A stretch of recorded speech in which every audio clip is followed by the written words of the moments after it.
Ngayon mga kavistap, ating tatalakayin ang 10 syudad sa Visayas na may pinakamalaking IRA or Internal Revenue Allotment sa taong 2025 at ito ang latest.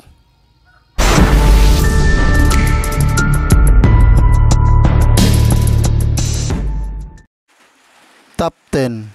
Bago City. Ang Bago City ay may IRA na umabot na sa 1.517 billion pesos.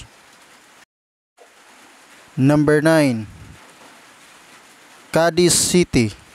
Ang Cadiz City ay mayroon ng 1.617 billion pesos sa kanyang IRA. Number 8.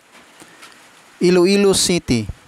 Ang Iloilo City ay mayroon ng 1.723 billion pesos sa kanyang total IRA. Top 7 naman ang Bayawan City ng Negros Oriental. Ito ay may 1.786 billion sa kanyang total IRA. Sa number 6 ay ang Lapu-Lapu City. Ito ay may 1.811 billion pesos sa kanyang total IRA sa 2025.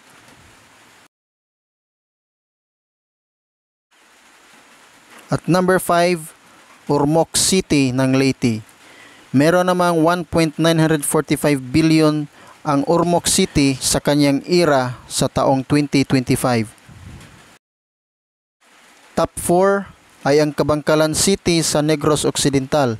Meron naman itong 1.990 billion sa kaniyang total IRA sa taong 2025.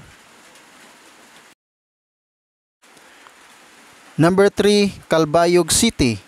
Ito ay may 2.232 billion pesos sa kanyang total IRA sa taong 2025. Pangalawa ay ang Bacolod City ng Negros Occidental. Meron naman itong 2.244 billion sa kanyang total IRA sa taong 2025 ayon sa Department of Budget and Management. Top 1 ang Cebu City. Meron naman itong 3.441 billion pesos sa kanyang total IRA sa taong 2025 ayon po sa Department of Budget and Management.